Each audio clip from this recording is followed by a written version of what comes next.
এখানে অনেকগুলো কার্ড নিয়ে দেখছি বসে আছো। একদল বসে আছো হলুদ রঙের কার্ড নিয়ে, আর একদল বসে আছো ব্লু কালারের কার্ড নিয়ে। এখানে তোমরা এটা কি করছো? কি খেলা?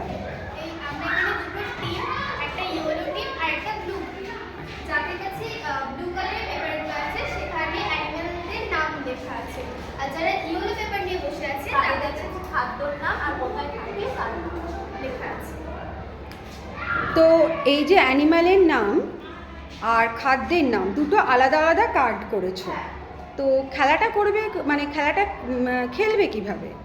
আমরা একটা পশু বা পাখির নাম দেখাবো, ও তারা কি খায় বা কোথায় থাকে সেটা ওদের দেখাতে হবে।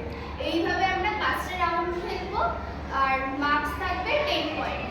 যদি ওরা ঠিক মতো দেখাতে না পারে মার্কস 5 রাউন্ডের পর কি হবে?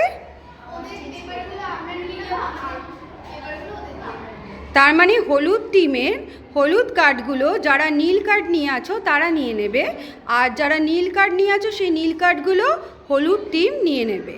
তখন আবার খেলাটা ঘুরে যাবে। ঠিক আছে, এবার তাহলে খেলাটা শুরু করো তোমরা, দেখি।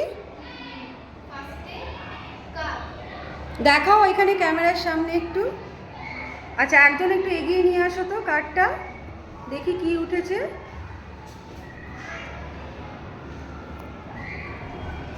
কাক।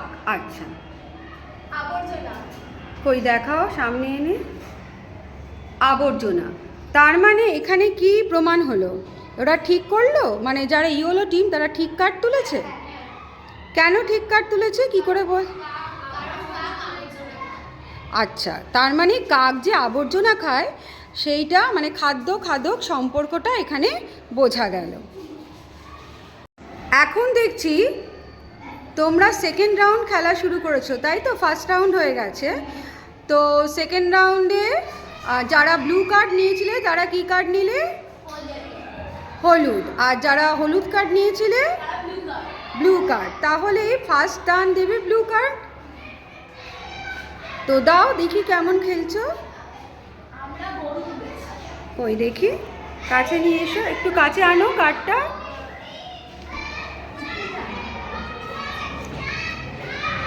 গরু। আচ্ছা,